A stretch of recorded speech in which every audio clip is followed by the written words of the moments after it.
비행금지 구역 안쪽의 일부 지역을 활보했던 것입니다.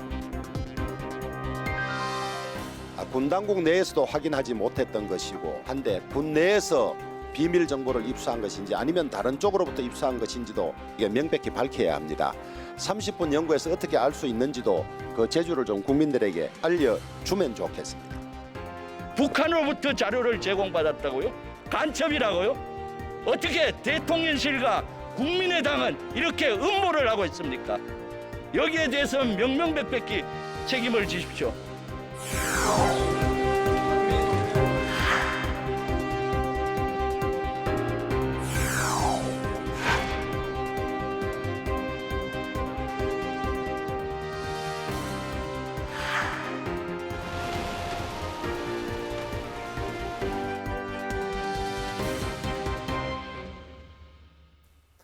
네, 이번 시간은 뉴스앤파워 인터뷰 시간입니다. 북한의 무인기 침투 사태가 1월 임시국회의 쟁점으로 떠올랐는데요.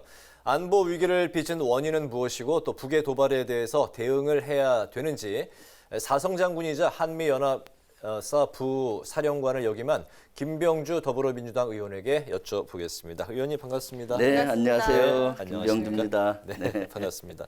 예. 바로 그 질문 이제 들어가겠습니다.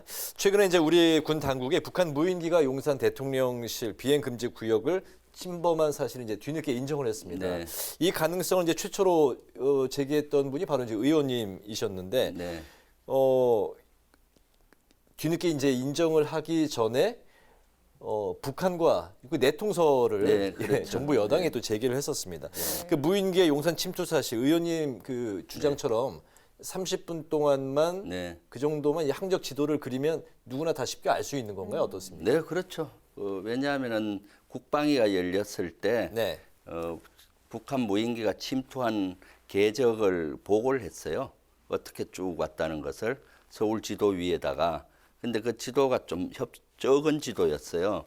그거 지도만 봐도 대충 그 은평구, 종로, 동대문구, 광진구를 거쳐서 이래 갔구나, 남산 가까이 갔구나라는 게 당장 보였고, 그 지도에는 비행 금지 구역이 표시가 안 됐어요. 네. 원래 그런 것들은 표시가 돼 왔어야죠. 비행 금지 구역이나 뭐 감시 구역이나 민간 항로 같은 거. 네. 그런데 이제 북한 무인기 이렇게 왔다 했는데 그게 안 걸려서 그때도 남산 일대면 비행 금지 구역 안에 들어가거든요. 네. 저는 비행 금지 구역에 대해서 많이 문제 제기를 오래 전부터 했었기 때문에 그래서 그 국방위에서도 제기를 했었습니다.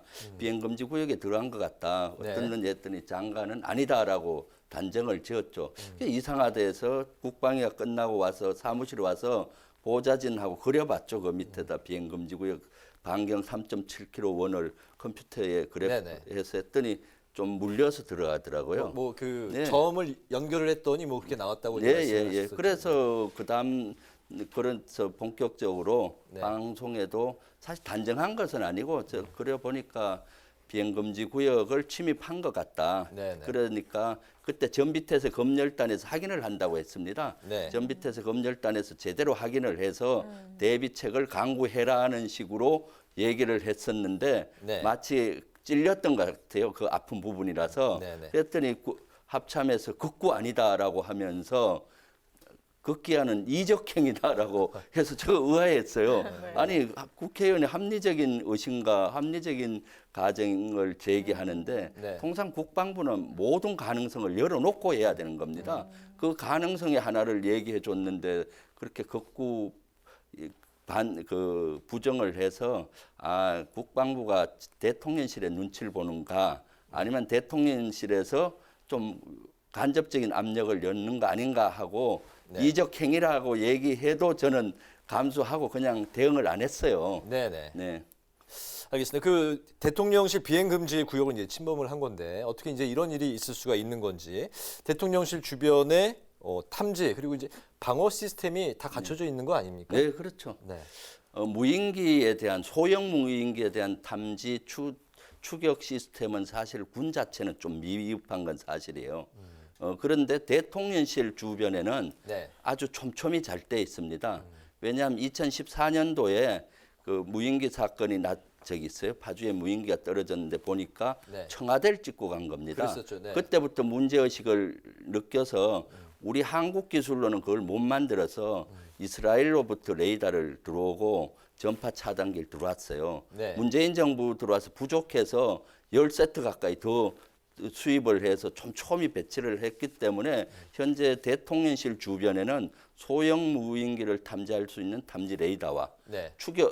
추락시킬 수 있는 전파 차단 장비들이 있어요. 용산으로 이전한 다음에도 지금 갖춰져 있다는 대다수가 말씀인 거죠? 이전한 걸로 알고 있어요. 네네. 그런데 이전했는데 그 진지 위치들이 적절한지는 의문이에요. 아. 왜냐하면 이런 것들이 가장 높은 지역에 있어야 되잖아요. 높은 지역에서 미사일 그 항공기 방어나 무인기 방어는 가장 높은 지역에 있으면 사방팔방 다 보이는데 네. 낮은 지역에 있으면 앞에 산이 가린다든가 건물이 가리면 안 되잖아요. 용산은 주변이 이미 빌딩 숲으로 있습니다. 그러니까 탐지기는 이전을 했을 텐데 네, 그 그 탐지기가 위치들이- 제대로 작동을 하고 있는지는 예, 아직은 의문이죠. 모르겠다. 네. 알겠습니다. 네. 네, 윤석열 대통령은 9.19 합의 효력 정지를 검토하라고 지시를 했다고 하는데 네.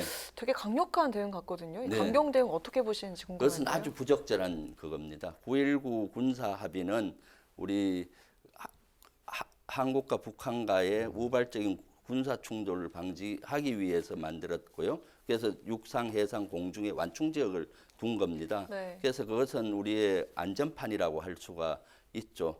그런데 지금 윤석열 대통령은 이거 했다고 한 번만 더 도발하면은 9.19 군사 합의를 효력 정지하겠다 네네. 하는 거죠. 이것은 어떻게 비유되냐면은 법이 있는데 범법자가 많이 생기면은 이 법의 실효성이 떨어진다. 한 번만 더 범법자가 생기면 법을 없애야 되겠다라는 거와 비슷해요.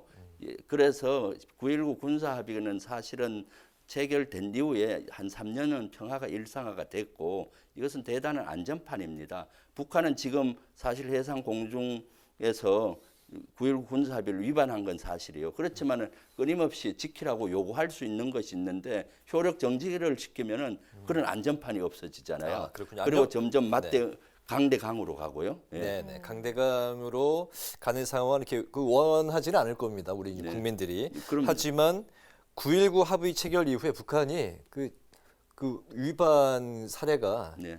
상당히 좀 많이 있어요. 17번 그리고 지난 10월 이후에 15번이나 이제 위반을 했기 때문에 이런 상황에서 우리만 9.19 이 합의를 네. 이행을 지속적으로 해야 되느냐 여기에 대해서 이제 또 의문을 품는 국민들도 있는 것 같습니다. 네, 그럴 수가 있죠. 네. 9.19 군사 합의는 우리가 6.25 전쟁이 일어나고 난 다음에 정전 협정할 때 가장 잘한 것이 하나 있어요.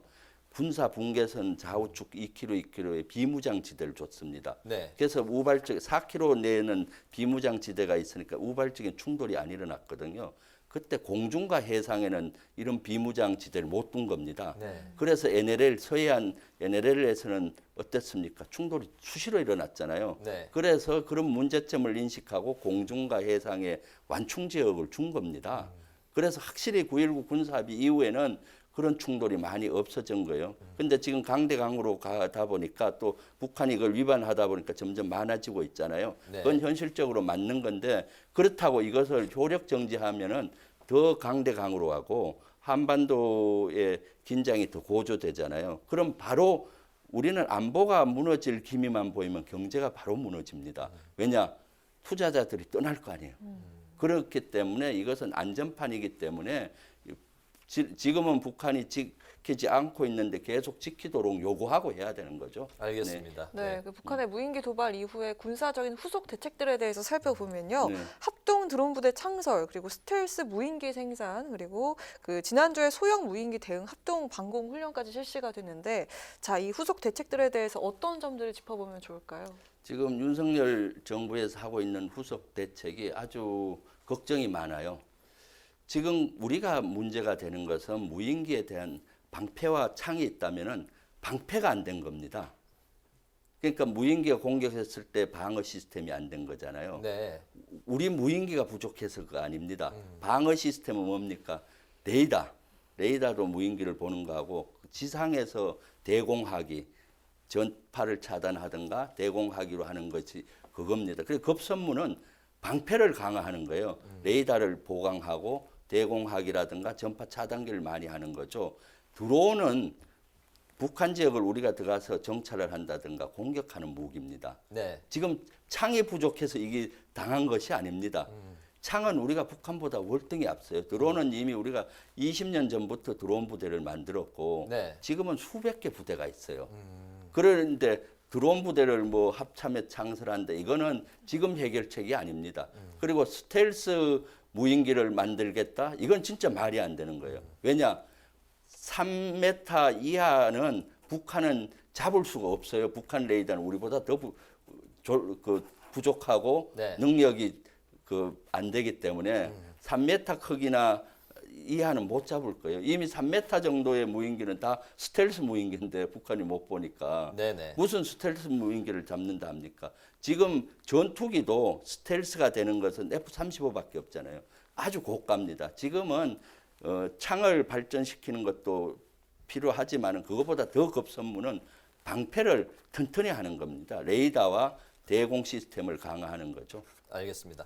정부 여당이 이제 이번 북한 무인기 침투 사건이 일어난 직후에 2017년부터 약 한 5년 이상 드론 대응 훈련과 전력 구축이 제대로 이루어지지 않았다 이런 주장을 했습니다. 이제 방금 이제 의원님께서는 20년 전부터 드론에 대한 이제 그 부대도 있고 현재 뭐 수백 개 부대가 네, 있다라고 그렇죠. 이제 말씀을 하셨습니다.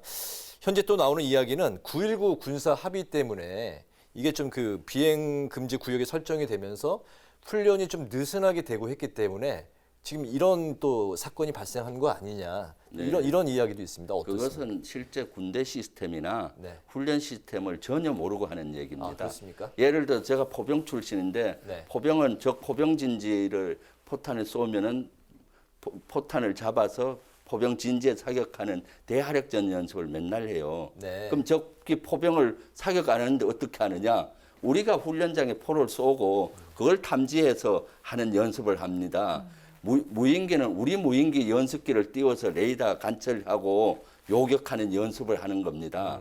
그런데 무슨 북한의 9.19 군사합의를 자꾸 얘기하는 겁니까? 9.19 군사합의에서는 이번에 방어하는 시스템과 전혀 관계없어요. 9.19 군사합의에는 무인기가 어디까지 못 들어가고 이런 걸 규정해 놓은 것이지 네. 무인기를 탐지하는 레이더, 무인기를 요격하는 대공하기 이런 거에 대한 규정은 하나도 없어요. GOP 라인에 무인기 탐지 레이더를 다 깔아도 되고 네. 요격 시스템을 다 갖춰도 전혀 문제가 없어요. 9.19군. 그러니까 지금은 국민들을 호도하고 기만하는 거죠. 물타기해서 마치 우리가 그런 것처럼 9.19 네. 군사합의의 문제처럼 이렇게 하는 건데 그렇군요. 그걸 주장하시는 분은 9.19 군사합의의 내용을 잘 모르는 분이에요. 네. 네, 네. 우크라이나의 경우에도 러시아에서 보낸 이란제 드론을 잘 격추시킨다고 하는데 자, 우리나라는 전투기, 경공격기 그리고 헬기를 다 띄우고도 실패했다는 사실에 많은 분들이 정말 충격을 받으셨던 것 같습니다. 그럼 우리 군에서는 사실 어떻게 대응을 했어야 하는지 좀 설명해 주실 수 있을까요? 네, 군대 작전도 사실 저는 고위 지휘관들한테 실망을 한 건 사실이에요. 지금 무인기를 잡기 위해서 전투기와 또는 경공격기를 띄우는 건 말이 안 돼요. 네. 거기에 무인기를 요격시킬 수 있는 무기 체계도 없어요. 그 미사일이라든가 하기들은 공중에서 폭발되는 게 아니고 지상에 주로 떨어지면은 피해가 크잖아요. 그리고 우리 전투기나 헬기나 이런 게 뜨면 지상에서 화력으로 쏠 수 없잖아요. 무인기를 잡을 수 있는 방법은 두 가지입니다, 현재. 뭡니까? 하나는 네. 이제 지상에서 전파 차단 시스템이 있어요. 전파를 강하게 쏘면은 무인기가 전파로 움직이잖아요. 네. 또는 GPS 시스템으로 움직이기 때문에 거기 작동이 안 되니까 떨어지는 겁니다. 네, 네. 그것이 가장 좋은 방법이고요. 근데 그건 또 한계가 있어요. 전파를 쏘면은 이것이 멀리 못 가고 한 2, 3km밖에 못 가요. 더 이상 가는 거는 지대공하기, 지대공 무기로 쏘습니다. 지대공 무기는 공중에 비행기를, 헬기를 잡는 거기 때문에 공중에서 폭발을 해요. 그런 것들을 보강을 해야 되는 것이죠. 그러니까 지금 본질적으로 지금 군과 윤석열 정부에서는 접근법이 본질을 모르고 다른 방법으로 접근을 해서 아주 걱정이 심하죠, 사실은. 알겠습니다. 대통령이 이제 확전 각오 뭐 이런 이제 네. 그 마음의 자세 뭐 예. 이런 이제 태세를 강조를 했고 거기에 더해서 이제 북한에 우리 무인기를 이제 보낸 게 정전협정 위반 또 논란이 이게 네. 있더라고요. 그 먼저 도발을 했고 넘어왔고 했는데 똑같이 우리도 맞대응한 게 이게 그 정전협정 위반인가요? 어떻습니까? 일단 북한의 무인기가 침투한 것은 정전협정 위반이고 네. 9.19 군사협정 위반이에요, 명확한. 네. 그리고 우리가 무인기를 다시 북쪽으로 보낸 것은 자위권 차원에서 가능하다고 봐요. 네. 사실은. 네. 그런데 문제는 있습니다. 우리가 지금 산술적으로 북한이 이렇게 보냈으니까 무인기를 또 보냈잖아요. 네. 그런 대응 방법이 아주 졸렬하고 전략적이지 않습니다. 일단 북한 무인기가 왔으면은 위기 관리 측면에 보거든요. 위기 관리의 개념은 학전이 되지 않게 억제한 가운데서 학전을 방지한 가운데서 조기에 종결을 해서 빨리 안정을 갖고 오는 겁니다. 빨리 무인기를 격추시키든 이렇게 빨리 이걸 해야 되는데 그 시간에 또 무인기를 보냈다고 하잖아요, 우리가. 그럼 작전이 2중, 3중으로 벌어지고 네. 집중이 안 되잖아요. 만약 조기 종결을 빨리 지으지 않으면은 이것이 오래 가면은 바로 국민들이 불안하고 문제가 많이 생기잖아요. 이번 무인기 사건에서도 당장 김포공항과 인천공항에서 비행기가 1시간 이착륙 못했지 않습니까? 만약 조기 종결 못하면 이게 5시간, 10시간 못한다면 어떻게 되겠습니까? 바로 경제, 우리 국가의 신인도가 떨어지고 경제에 영향이 가고 관광에 영향이 가잖아요. 그래서 조기 종결을 하는 것이 목적인데 그래서 위기 관리에 대한 개념을 모르는 것 같아요. 학전을 각오하고라도 네. 무인기를 보내라 하는 것은 학전 각오 이런 거는 군인들, 지휘관들은 할 수 있어요. 네네. 그렇지만 대통령은 그런 단어를 쓰면 안 되는 거고 그때 꼭 무인기를 수학적으로 산술적으로 보내는 것보다는 좀 더 전략적으로 고민을 해서 북한의 의지를 도발 의지를 꺾을 수 있는 방안이 뭔지를 해서 시간의 여유를 갖고 해도 문제가 없는 겁니다. 어찌 알겠습니다. 네. 맞대응 성격으로 이제 북한에 무인기를 보낸 건 잘못된 판단이었다. 알겠습니다. 작년 12월 23일 그리고 31일 새해 첫날에 북한이 탄도미사일을 이제 네. 연이어서 발사를 했습니다. 이어서 이제 한미 핵 공동 기획 연습에 대해서 네. 윤 대통령의 이제 발언이 네. 나왔습니다. 여기에 대해서 이제 또 그 미국의 바이든 대통령이 노라고 네. 일축을 이제 했는데요. 이게 좀 그 해프닝성으로 일단락된 것 같기는 합니다만 이런 그 한미 간의 혼선이 어떤 걸 시사한다고 생각하십니까? 그것은 한미 간에 네. 윤석열 정부가 한미 동맹을 강화해 왔지만은 한미 간의 그 온도 차이가 많다. 개념 차이가 많다는 것을 보여줬죠. 네. 윤석열 대통령이 얘기했을 때 바이든 대통령이 또 물으니까 노했잖아요. 의견이 전혀 다른 의견이 정상 간에 보이니까 빨리 진화를 해야 돼서 윤석열 우리 정부의 안보실하고 백악관의 안보실이 그거 뭐 이건 아니다 하고 진화는 했지만은 그 사실은 온도차가 많이 난 것을 보여준 것이죠. 그렇게 된 이유는 한미 간에 협의한 것은 핵 전력에 대해서 공동으로 기획하고 공동으로 이렇게 하겠다라고 작년 SCM에서 합의를 한 거는 사실이에요. 네. 그 핵 전력 속에는 북한의 핵 위협에 대해서 미국의 핵 전력은 미국이 갖고 있는 고유의 핵도 있지만은 항공모함이라든가 전략기라든가 이런 것도 있어요. 그래서 그런 것들은 공동으로 하지만 미국이 갖고 있는 핵을 같이 사용하는 그런 개념은 아니에요. 네. 그런데 사실 윤석열 대통령이 얘기한 대로 했으면 최선이겠죠. 그렇지만 미국은 절대 자신이 갖고 있는 핵을 공동으로 기획해서 공동으로 연습한다. 이게 아니고 또 윤석열 대통령이 얘기했던 공동 연습은 온도 차이가 있어요. 지금 TTX라는 거는 합의해서 준비하는 것 같아요. 타임 온 엑서사이즈라고 해서 네. 이것은 이것은 한미 간에 모여서 한 30명이 이런 사무실에서 토의를 하는 겁니다. 이것은 전 정부에서도 계속해 왔어요. 네. 그러니까 이 TTX를 지금 한미 간에 실무진에서 협의하는 것을 마치 핵 전력을 공동 연습한다로 표현을 해버리니까 미국에서 노하는 것이죠. 네. 그리고 윤석열 대통령은 그때 조선일보 내용을 쭉 읽어보니까 현재 하고 있는 확장 억제 정책에 대해서 잘 모르겠구나 하는 얘기를 느꼈어요. 왜냐? 표현이 뒤에 보면은 핵 우상과 확장 억제는 북한을 겨냥한 것이 아니라 구소련과 중국 옛날 과거의 중국의 핵에 대응하기 위해서 만든 걸 하는데 그 당시에는 핵 우상 개념이고 확장 억제 개념은 2006년도에 북한이 1차 핵실험을 했을 때 네. 미국과 한국이 맞춤형으로 만든 거예요. 그래서 이런 외교적인 단어를 쓸 때는 대통령은 정제된 단어를 써서 논란이 있어서는 안 되는 겁니다. 네, 네. 네. 네. 지금 그 보수 진영에서는 핵 네. 무장론의 목소리를 높이고 있는 상황이고요. 우리 국민의 절반 가까이가 그 전술핵 재배치에 찬성을 한다라는 그 여론조사 결과가 있습니다. 북한 핵 위협에 대한 대응과 해법에 대해서 우리가 어떤 원칙으로 접근을 하면 좋을까요? 네. 지금까지 사실 진보 보수 정부 할 것 없이 주로 세 가지를 해왔어요.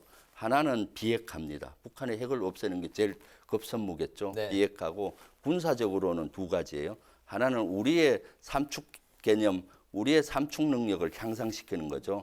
그다음 하나는 한미 관계에서 확장 억제 정책을 강화하는 겁니다.